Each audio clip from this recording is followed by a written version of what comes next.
చూడు 18 ఓడి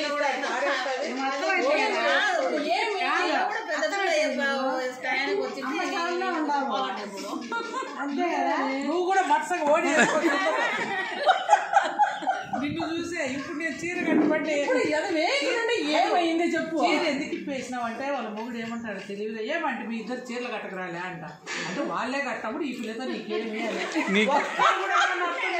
లేరు, నాకు వినిపించేవారు లేరు. మా అమ్మకి అర్థమే సావు. నువ్వు ఎందుకు చీర కట్టుకున్నావు? డ్రెస్ వేసుకోవచ్చు కదా. అవును నువ్వు డ్రెస్ వేసుకోవచ్చు కదా. అంటే చమచంద్ర ఇప్పుడు అత్తలే చూపిస్తున్నావు. అయితే జబర్దస్తులు చమచంద్ర ఇక్కడ అత్త ఎవరి కంఫర్ట్ వాళ్ళది. టీవీలో చూడాల్సిన పనులే సెల్లులో ఇంత ఫ్రీగా వస్తుందా? సెల్లులో వెల్వాటర్ ఫ్యాంట్ లో కూడా ఫ్రీగానే ఉంటుంది. ఎంత ఫ్రీగా ఉంది తెలుసా? పైదాకా గాలి పోతుంది.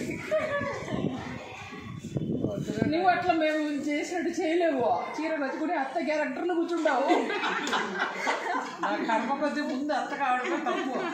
గమ్మును వాడిని 35 ఏళ్ళు 40 ఏళ్ళు వచ్చేటప్పుడు చేయకుండా అంటే